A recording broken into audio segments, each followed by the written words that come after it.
అతిగా ఆలోచిస్తూ మనసు పాడు చేసుకునేవారు ఒక్కసారి ఈ మాటలు వినండి, మీకే అర్థమవుతుంది. పుస్తకం అనేది నోరు తెరవని ఒక గొప్ప ఉపన్యాసకుడు, మౌనం వహించిన మహాకవి, ఒంటరితనాన్ని పోగొట్టే ఒక గొప్ప స్నేహితుడు.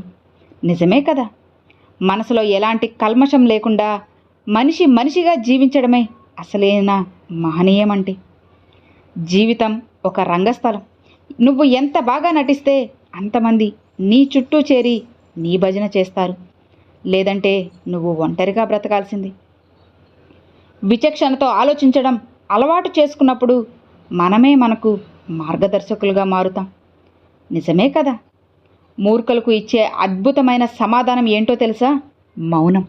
ఇది మాత్రమే నువ్వు వాళ్ళకి ఇచ్చే సమాధానం.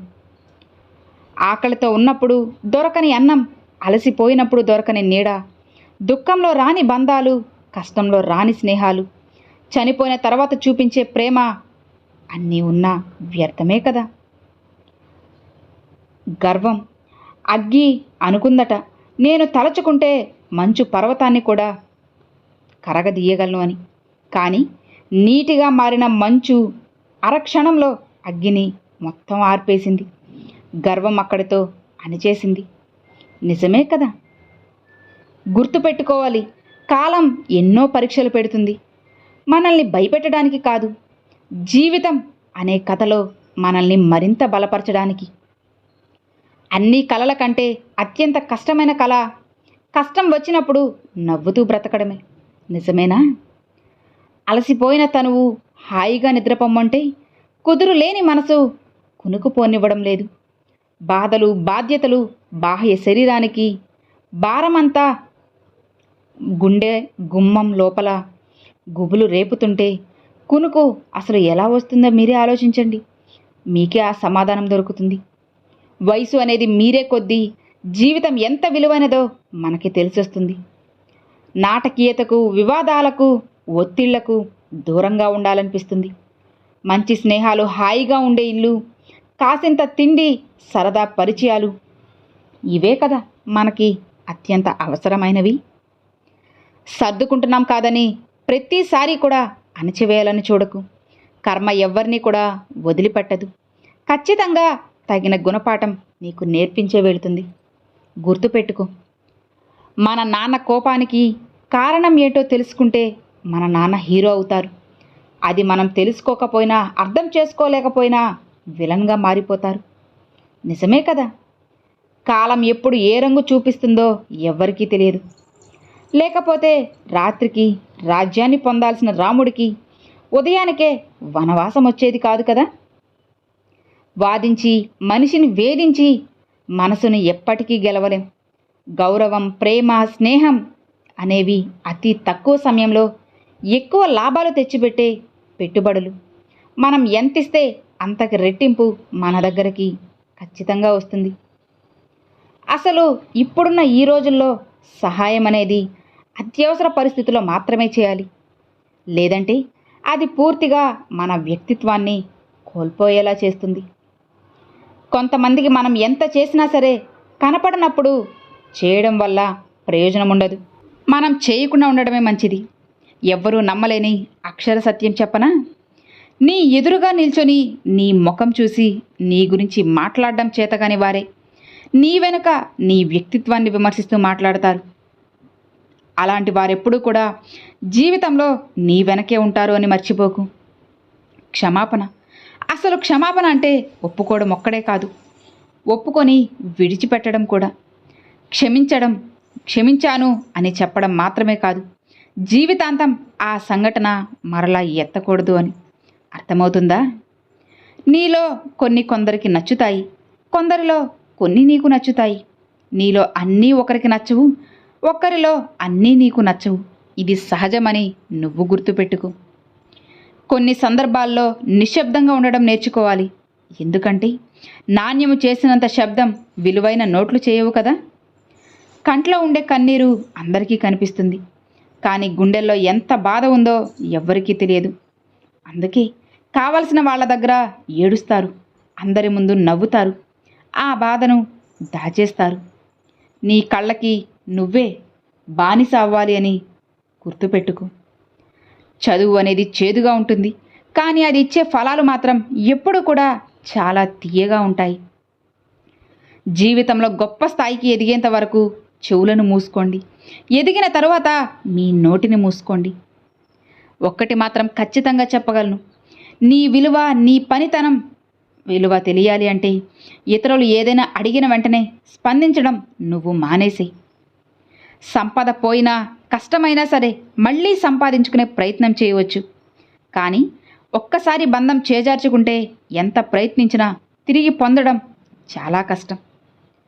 అవసరాన్ని బట్టి భజన, అవకాశాన్ని బట్టి దెబ్బ కొట్టేవారు మన చుట్టూ బోలెడు మంది ఉన్నారు. కాబట్టి నువ్వు ఎంత జాగ్రత్తగా ఉంటే అంత మంచిది. ఆహారంలో మార్పు రానంత వరకు ఆరోగ్యం అనేది ఉండదు. ఆలోచనలో మార్పు రానంత వరకు ఆనందం ఉండదు. ఏకీభవించినా లేకపోయినా సరే ఇది మాత్రం అక్షర సత్యం. నిజమేనా? ప్రతి మనిషి కూడా జీవితంలో 4 రకాల మనుషులుంటారు. గుర్తు ఉన్నవారు, గుర్తు తెచ్చుకునేవారు, మర్చిపోయినవారు, ఎప్పటికీ కూడా మర్చిపోలేనివారు. దీన్ని బట్టి ఎదుటి వారికి మనం ఇచ్చే విలువ అర్థమవుతుంది కదా. జీవితంలో పగలు రాత్రి ఎలానో ఒడిదుడుకులు కూడా అంతే సహజం. మంచి జరిగినప్పుడు ఆనందించు, కష్టం ఎదురైనప్పుడు ఆలోచించు, అన్నీ నీకే అర్థమవుతాయి. ప్రతి మనిషి జీవితంలో కూడా ఎన్నో కష్టాలు, సమస్యలు అనేటివి ఖచ్చితంగా వస్తూనే ఉంటాయి. అన్నిటినీ దాటుకుని వెళ్లాల్సిందే. ఈ ప్రపంచం మన ఆలోచనలు, భావనల ప్రతిబింబం. అసలు జీవనం లేదు. దేహమేమో పరుగులు తీయదు, మనసేమో పరుగు ఆపదు, ఆలోచనేమో దిక్కు చూడదు, విశ్రాంతికేమో సమయం కుదరదు, నిద్రకేమో అసలు కునికే రాదు, జీవనానికి జీవం లేదు. కాలం అనేది ఎంతటి మహత్తరమైనదంటే మిడిమిడి జ్ఞానంతో ఎదుటివాణ్ణి ఎంత అవహేళన పరిచినా ఏదో ఒకరోజు ఖచ్చితంగా గుణపాఠం నేర్పుతుంది. అప్పుడు నువ్వు ఎంత పశ్చాత్తాపపడినా సరే అస్సలు ప్రయోజనం లేదు. తోకలో విషం దాచుకునే పామునైనా నమ్ము, కానీ నిలువెల్ల విషాన్ని నింపుకొని పైకి తీయగా మాట్లాడే అవకాశవాదుల్ని ఎప్పటికీ నమ్మకు. అసలు ఇప్పుడున్న ఈ రోజుల్లో, ఇవాళ రేపట్లో మన చుట్టూ చాలామంది వాట్సాప్, ఫేస్బుక్, ఇన్స్టాలో మంచి, చెడు, నీతి, నిజాయితీ అని కొటేషన్లు పెడుతుంటే దెయ్యాలు వేదాలు వల్లే వేస్తున్నట్లు అనిపిస్తుంది కదా. అసలు చాలా విచిత్రంగా ఉంది కదా. గుర్తుపెట్టుకో, దేశానికి స్వాతంత్రం వచ్చినా కూడా పెళ్ళయ్యాక బానిసగా బ్రతకాల్సింది. మనుషుల ఐకమత్యం చూస్తే ఆశ్చర్యం కలుగుతుంది. బ్రతికున్న వాడిని పడగొట్టాలనుకుంటారు, చచ్చి పడిన వాడిని భుజాల మీద మోస్తారు. ఎంత విచిత్రమో చూడు. ఒక్కసారి వినండి, అన్ని దానాల్లో కన్నా గొప్ప దానం నిదానం. నిదానంగా ఆలోచించి చూస్తే ప్రతి సమస్యకి కూడా ఖచ్చితంగా నీకు పరిష్కారం దొరుకుతుంది. నిజమే కదా. మనం ఎలా ఉన్నాము అన్న దానికంటే మన గురించి మనం ఎలా భావిస్తున్నామో అన్నదే ముఖ్యం. మన లోపల మన గురించి ఎలా భావిస్తామో అదే కదా మన కళ్ళల్లో ప్రతిబింబిస్తుంది. గెలవడం, ఓడిపోవడం రక్తంలో ఉండదు, నువ్వు వేసే ఎత్తుకు పై ఎత్తులో ఉంటుంది. ఒక మనిషి ఓడిపోవడానికి అనేక కారణాలు ఉంటాయి, కానీ గెలవడానికి ఒకే ఒక కారణం. అదే కదా శ్రమించడం అంటే. ఆత్మవిశ్వాసంతో ప్రయత్నిస్తే మనిషి చేరలేని ఎత్తులు లేవు, ఎక్కలేని శిఖరాలు కూడా లేవు. నవ్వుతూ చెంపదెబ్బ కొడితే లోకం హాస్యంగానే చూస్తుంది. అదే కోపంతో కొడితే అయ్యయ్యో అంటుంది. అందుకే కొందరు నవ్వుతూనే గోతులు తవ్వేస్తారు. జాగ్రత్త. నీలో కొన్ని కొందరికి నచ్చుతాయి, కొందరిలో కొన్ని నీకు నచ్చుతాయి కదా. అన్నీ అందరికీ నచ్చాలి అంటే అది జరగని పని. నువ్వు కన్నబిడ్డ నీ చివరి దశలో నీకు ఒక అన్నం ముద్ద పెడతారో లేదో తెలియదు, కానీ నువ్వు పెంచిన చెట్టు మాత్రం నీ చితికి పేర్చే కట్టెగానైనా సరే ఖచ్చితంగా ఉపయోగపడుతుంది. నిజమే కదా. నిజాయితీతో గడిపే జీవితం ఆస్తులను, అంతస్తులను ఇవ్వచ్చు, ఇవ్వకపోవచ్చు, కానీ సంతృప్తిని మాత్రం ఖచ్చితంగా కలిగిస్తుంది. అది అసలు వెలకట్టలేనిది కదా. కోపం, అనుమానం నిన్ను ఏ విషయాన్ని కూడా అర్థం చేసుకొనివ్వవు, సరైన నిర్ణయం కూడా తీసుకొనివ్వవు. సో ఈ రెండిటిని కూడా ఒక్కసారి వదిలేసి చూడు. జీవితం అనేది ఆనందమయమవుతుంది. చాలా అంటే చాలా సంతోషంగా ఉంటుంది. అహం ఎక్కడైతే ప్రారంభమవుతుందో పతనం కూడా అక్కడి నుంచే మొదలవుతుంది అని గుర్తుపెట్టుకో. కోపంగా మాట్లాడే వాళ్ళని నమ్మచ్చేమో కానీ మనసులో ఏదో పెట్టుకుని నవ్వుతూ నటించే వాళ్ళని మాత్రం పొరపాటున కూడా నమ్మకండి. ఇతరులకు నీతులు చెప్పడంలో వచ్చే కుతూహలం, ఆనందం నీ తప్పులు తెలుసుకోవడంలో, వాటిని సరిచేసుకోవడంలో పెడితే చాలా ప్రయోజనాలు కలుగుతాయి. అర్థమవుతుంది కదా? తప్పు చేసినప్పుడు అది మనకు సబబుగానే అనిపించవచ్చు. ఒకవేళ చేస్తుంది తప్పనే భావన కలిగినా మనం పక్కన పెట్టచ్చు. కానీ జీవిత కాలంలో ఏదో ఒక సమయంలో తప్పనిసరిగా ఆ పని ఎందుకు చేశామా అన్న పశ్చాత్తాపం అయితే కలుగుతుంది. ఇక అప్పుడు ఆ పని చేసినప్పుడు దక్కిన సంతోషం కంటే తప్పని గ్రహించాక పడే బాధ అనేది ఎన్నో రెట్లు ఎక్కువగా ఉంటుంది. ఇది ఎవ్వరూ నమ్మలేని ఒక జీవిత సత్యం. నాకు మేలు చేయనివాడు మంచోడైనా కూడా చెడ్డోడైనా కదా అంటాం. నాకు మేలు చేసిన వారు చెడ్డోడైనా సరే మంచోడనే అంటాం. అందుకే అవసరాలు ఆడించే మాటలని అస్సలు నమ్మకూడదు. నలుగురు చెప్పారు కదా అని అబద్ధాన్ని నిజమనుకోవడం, నలుగురు పొగిడారని గొప్పవాణ్ణి అనుకోవడం, నలుగురు తిట్టారని కృంగిపోవడం, నలుగురికి కలిసి జీవించడం, ఇవన్నీ కూడా జీవితానికి ఎన్నో తెచ్చిపెడతాయి. అలానే నలుగురు నీ వెనుక ఉన్నారని గర్వం చూపడం, నలుగురిని చూసి చెడిపోవడం, నువ్వు చేసిన పనిని నలుగురు ఉదాహరణగా చూపించడం గొప్ప కాదు.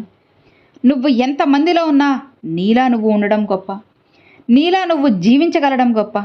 అంతేకాని నిన్ను నలుగురు మోసుకు వెళ్ళేవారున్నారని సరదాకి చావలేవు కదా.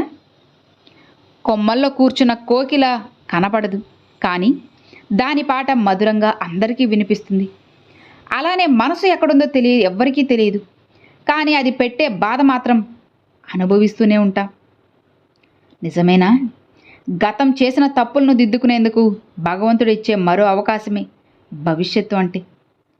పుట్టే వరకు తపన పెరిగిన తరువాత, కోరిక పెద్దయ్యాక ఆశ, అభివృద్ధి చెందాక ఆరాటం, ఎన్నో తీరని కోరికలు, ఎన్నెన్నో చెప్పలేని ఆలోచనలు. ప్రారంభం ఎక్కడైనా సరే ముగింపు మాత్రం మన చావులోనే ఉంది. మనిషి ఆవగింజంత కష్టాన్ని భరించలేడు, కానీ ఆకాశమంత ఆనందాన్ని మాత్రం ఎప్పుడూ కోరుకుంటూ ఉంటాడు. ఎంత ఆశో మీరే ఆలోచించండి. వృద్ధులు గతాన్ని నెమరేస్తూ జీవిస్తుంటారు, అందుకే విచారంగా ఉంటారు. యువత భవిష్యత్తు కోసం జీవిస్తుంటారు, అందుకే ఆందోళనగా ఉంటారు. పిల్లలు వర్తమానంలో జీవిస్తుంటారు, అందుకే ఎంతో సంతోషంగా ఆనందంగా ఉంటారు. సుఖాలను ఇచ్చే డబ్బు అప్పుగానైనా దొరుకుతుంది, కానీ ఆనందాలను పంచే మనశ్శాంతి మాత్రం నచ్చినట్లు నిజాయితీగా ఉంటేనే దొరుకుతుంది. అప్పుగా కూడా సంపాదించలేని విలువైన సంపదే మనశ్శాంతి అంటే. నువ్వు మొహమాటానికి ఊహు కొడితే ఉన్న పండ్లన్నీ ఓడగొడతారు, అట్లానే ఉంటారు. ఒక్కోసారి మనం నమ్మినోళ్ళంటే అలానే ఉంటారు. మన బలహీనతలను, మన భవిష్యత్తుని నిర్ణయించేంత దూరం ఎప్పుడూ కూడా తీసుకెళ్ళకూడదు.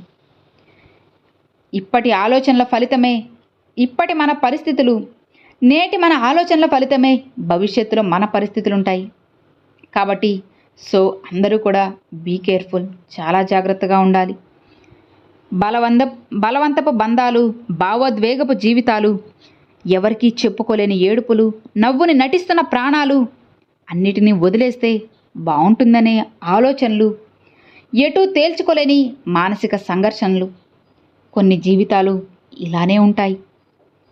ప్రశాంతతను పోగొట్టేది ఎంత గొప్పదైనా వదిలిపెట్టేసే. ఉన్నది ఒకటే జీవితం. ఇక్కడ ఏది ఎవరికీ శాశ్వతం కాదు. నిన్ను నువ్వు మానసికంగా ఉద్ధరించుకోవడమే నీ జీవిత లక్ష్యం. ఒకసారి కుండను ఎవరో అడిగారట, నువ్వు ఎలాంటి పరిస్థితుల్లోనైనా చల్లగా ప్రశాంతంగా ఉంటావు కదా, అసలు ఇది ఎలా సాధ్యమని. అప్పుడు కుండ అంటుంది, నేనెప్పుడు ఒక్కటే గుర్తుపెట్టుకుంటాను, నేను వచ్చింది మట్టిలో నుంచి, వెళ్ళేది కూడా మట్టి లోపలకే కదా. ఇక మధ్యలో ఆవేశం, గర్వం, అహం లాంటివి నాకు అవసరమా అని ఎవ్వరూ నమ్మలేనంత, అందరూ ఆశ్చర్యపోయేంత సమాధానం నవ్వుతూ అనింది. బయటకు కనిపించే రంగు, రూపాన్ని చూసి ఎవరిని కూడా అంచనా వేయకండి. ఎందుకంటే నోరు తెరిచేంత వరకు కాకి, కోయిల రెండూ కూడా ఒకేలానా కదా ఉంటాయి. గుర్తించడం చాలా కష్టమైన పని కదా, నిజమేనా? అసలు జీవితం అంటే సహజంగా అనుకోకుండా జరిగే అనేక పరిణామాల క్రమం. ఇక వాటిని నువ్వు ఆపడానికి ప్రయత్నించకు. ప్రయత్నించినా నీ వల్ల అస్సలు సాధ్యం కాదు. కొన్ని నీకు ఆనందాన్ని కలిగించవచ్చు, కొన్ని నీకు విషాదాన్ని మిగిలించవచ్చు. ఏది ఏమైనా కూడా వాస్తవం వాస్తవమే. ఆ ప్రవాహం అలా సాగిపోవాల్సిందే. అందులోని మంచి చెడులను నువ్వు ఒప్పుకోవాల్సిందే. గుర్తుపెట్టుకో, నువ్వు అలా చేయి, ఇలా చేయి, అది చేస్తే బాగుంటావు, ఇలా చేసి ఉండాల్సింది అని కొంతమంది మనకి ఎప్పుడూ చెప్తూ ఉంటారు. పట్టించుకోకు. కేవలం నీ మనసు మాత్రమే చెప్పింది చెయ్యి. నీకు నచ్చిందే చెయ్యి, నచ్చింది మాత్రమే చెయ్యి. ఎందుకంటే నీ గురించి నీకంటే బాగా ఇంకెవ్వరికీ కూడా తెలియదు కాబట్టి. అర్థమైందా? తన లోపల ముత్యాలు రత్నాలు దాగి ఉన్నాయని సముద్రం ఎవ్వరికీ చెప్పదు. కేవలం సమయం వచ్చినప్పుడు మాత్రం అలల రూపంలోనో కెరటాల రూపంలోనో ఒడ్డునకు చేరుస్తుంది. మనసున్న వారు కూడా అంతే. తమకి తాముగా తమ గుణగణాలను ఎవ్వరికీ చెప్పరు. సమయం వచ్చినప్పుడు ముత్యాలు రత్నాల వలె వాటంతట అవే స్వయంగా బయటపడతాయి. పెళ్ళయ్యాక పుట్టే ప్రేమలు 90% వరకు సుఖం కోసమో లేక డబ్బుపై ఉండే వ్యామోహంతో పుట్టినవి. నిన్ను వదిలి ఉండలేను అంటారు, కానీ నిజానికి ఉన్న వాళ్ళని వదిలిపెట్టి వెళ్ళరు. వెళితే వాళ్ళు బ్రతకలేరు అని, అసలు బ్రతికే లేదని వాళ్ళకి కూడా తెలుసు. కాబట్టి అందరూ కూడా నీ దగ్గర సంతోషంగా ఉంటున్నారంటే కొన్ని విషయాల దగ్గర నువ్వు కాంప్రమైజ్ అవుతున్నట్లే. నువ్వు అందరి దగ్గర సంతోషంగా ఉండగలుగుతున్నావంటే వారి తప్పులను నువ్వు పట్టించుకోకుండా బంధానికి ఎక్కువ విలువ ఇస్తున్నావని అర్థం. నిజమేనా? బాధపడుతున్న నా మనసుకి నేనే మాట ఇస్తున్నా. బదులు తీర్చుకునేలా బ్రతుకుని మారుస్తాను, తీర్చిదిద్దుతాను అని. మన కన్న వాళ్ళు మనతో పాటు చివరిదాకా ఉండరు. కూతురు కూడా ఏదో ఒకరోజు పరాయింటికి వెళ్ళక తప్పదు. కన్న కొడుకు చూస్తాడన్న నమ్మకం కూడా గ్యారెంటీ లేదు. కేవలం ఒక భార్య మాత్రమే కష్టం సుఖంలో మనతో పాలు పంచుకుంటూ, మన భర్త మాత్రమే మన కంటికి రెప్పలా చివరి వరకు ఉంటారు. అందుకే భార్య భర్తల బంధం ఎంతో గొప్పది. ఇద్దరూ ఒకరినొకరు గౌరవించుకోవాలి, ప్రేమించుకోవాలి. అప్పుడే ఆ బంధానికి ఒక మంచి విలువ, అర్థం రెండూ ఉంటాయి. ప్రతి మందుకు గడువు తేదీ ఉన్నట్లే ప్రతి జీవికి కూడా గడువు తేదీ ఉంటుంది. కాకపోతే మందుపై ఆ దేతి రాసుంటుంది. జీవికి అది సంభవించినప్పుడు మాత్రమే అర్థమవుతుంది. ఎంత విచిత్రమో చూడు. ఇతరులు పనికిరాదని వదిలేసిన దాన్ని నువ్వు చేపట్టి అందు విజయావకాశాలను ఖచ్చితంగా వెతుకు, దొరుకుతుంది. కళ్ళల్లో కనిపించే ఆనందమైన, మనసులో ఉన్న వేదనైనా కనిపించేది వినిపించేది నిన్నుగా అభిమానించి అర్థం చేసుకున్న వాళ్ళకి మాత్రమే. బంగారంలోని ప్రతి పోగు కూడా ఎంత విలువైనదో గడిచిపోతున్న కాలంలోని ప్రతి గడియ కూడా అంతకంటే ఎన్నో రెట్లు విలువైనది. జీవితంలో నీ సమయం వచ్చే వరకు ఎన్ని కష్టాలనైనా భరించాల్సింది. గర్భగుడిలో పూజలు అందుకున్న విగ్రహం కూడా శిల్పి చేతితో ఉల్లి దెబ్బలు తిన్నదే కదా. గుర్తుపెట్టుకో, సమయం అన్నిటినీ మార్చేస్తుంది. క్షణం బాగుంది అనుకునే లోపే మరో క్షణం కన్నీళ్లు పెట్టిస్తుంది. జీవితం ఎలా ముగుస్తుందో, అసలు కాలం పెట్టే పరీక్షలో జీవితం అనే ఆఖరి పేజీ చివరికి తెలియని సమాధానమే జీవితం అంటే. కాలాన్ని మించిన గురువు మన జీవితంలో ఎప్పుడూ రాలేరు. కానీ ఆ కాలం విలువ తెలిసేలా చేసిన ప్రతి ఒక్కరికి కూడా మనం కృతజ్ఞతలు చెప్పుకోవచ్చు. అసూయతో బ్రతికే వారికి సరైన నిద్ర ఉండదు. అహంతో బ్రతికే వారికి సరైన మిత్రులు ఉండరు. అనుమానంతో బ్రతికే వారికి సరైన జీవితమే ఉండదు. అసలు జీవితంలో సక్సెస్ అంటే మనం ఎలా అనుకుంటామంటే, జీతం ఎక్కువగా ఉండాలి, మనం మంచి పొజిషన్లో ఉండాలి, ఇదే సక్సెస్ అనుకుంటాం. కానీ అసలు నిజమైన సక్సెస్ అంటే మంచి పొజిషన్, జీతం, ఖాళీ సమయం, నీకు నచ్చినట్లుగా ఉండడం, శారీరక ఆరోగ్యం, మానసిక ఆరోగ్యం, ఇవన్నీ ఉంటేనే నువ్వు సక్సెస్ సాధించినట్టు. టైం బాలేనప్పుడు పోరా అన్నవాడే మన టైం వచ్చాక హాయిరా అంటాడు. ప్రతి ఒక్కరికి కూడా టైం అనేది వస్తుంది. కాకపోతే కాస్త సమయం పడుతుంది అంతే. వేచి చూడు, నీకైన సమాధానం ఖచ్చితంగా నీకు దొరుకుతుంది. సొంత వాళ్ళు, చుట్టుపక్కల జనాలు ఎంత అవమానిస్తున్నా మౌనంగా ఉండు. నీ మౌనమే ఏదో ఒక రోజు తిరిగి సమాధానం చెప్పే రోజు ఖచ్చితంగా వస్తుంది. ఒక్క నిమిషంలో జీవితం ఏదీ మారదు, కానీ ఆ ఒక్క నిమిషం ఆలోచించి తీసుకున్న నిర్ణయం మాత్రం నీ జీవితాన్నే మార్చేస్తుంది. నేనెందుకు ఓడిపోతుంటున్నానని మనిషి అడిగిన ప్రశ్నకి కాలం చెప్పిన సమాధానం ఒకటే. ఎండ, వాన, కాళరాత్రి, కఠినమైన పరిస్థితి ఏదైనా రాని నేనెప్పుడు నడుస్తూనే ఉంటాను. అందుకే నేనెప్పుడు ఓడిపోను. నువ్వు కూడా ఒక్కసారి నాతో నడిచి చూడు, ఎప్పటికీ కూడా ఓడిపోవు అని చెప్తుంది. ఆలోచనలు అంటువ్యాధి లాంటివి. మనం నెగిటివ్గా ఆలోచించడం మొదలు పెడితే నెగిటివ్గానే వస్తాయి. పాజిటివ్గా ఆలోచించడం మొదలు పెడితే పాజిటివ్గానే ఉంటాయి. అర్థమైందా? ఓడిపోతే గెలవడం నేర్చుకో, మోసపోతే జాగ్రత్తగా ఉండడం నేర్చుకో, చెడిపోతే ఎలా బాగుపడాలో నేర్చుకో. గెలుపుని ఎలా పట్టుకోవాలో తెలిసిన వాడికంటే ఓటమిని ఎలా తట్టుకోవాలో తెలిసిన వాడే గొప్పవాడు అవుతాడు. జీవితంలో మనదైన రోజు వచ్చే వరకు మనది కాని మాట అనేది పడుతూనే ఉండాలి. నన్ను 10 అడుగులు దూరం పెట్టాలి అనుకున్న వాళ్ళకి నేనే 100 అడుగుల దూరంలో ఉంటాను. అప్పుడే మనకి విలువ ఉంటుంది. గెలిచిన వాడికైనా ఓడేవాడికైనా రోజులో ఉండేది 24 గంటలే. కానీ గెలిచేవాడు 24 గంటలు కష్టపడుతూ ఉంటాడు. ఓడేవాడు 24 గంటలు ఎలా కష్టపడాలి అని ఆలోచిస్తూ కూర్చుంటాడు. చేతిలో ఉన్న రేఖలను చూసి చెప్పే జాతకాల్ని ఎప్పుడూ నమ్మకండి. ఎందుకంటే చేతులు లేని వాళ్ళకి కూడా బంగారం లాంటి భవిష్యత్తు ఉంటుంది కాబట్టి. ఒకే ఒక్కరోజు బ్రతికే పువ్వే తల ఊపుతూ నవ్వుతూ విరబూస్తూ ఉంటుంది. ఇక 100 ఏళ్ళు బ్రతికే మనం చిరునవ్వుతో బ్రతకలేమా చెప్పండి? బ్రతికేద్దాం నేస్తమా. ఉన్నది ఒక్కటే జీవితం కదా. ఉన్న దాంట్లోనే సంతోషంగా ఆనందంగా బ్రతుకుదాం. పోయేదేముంది చెప్పండి? అర్థమైంది కదా. Thanks for watching friends.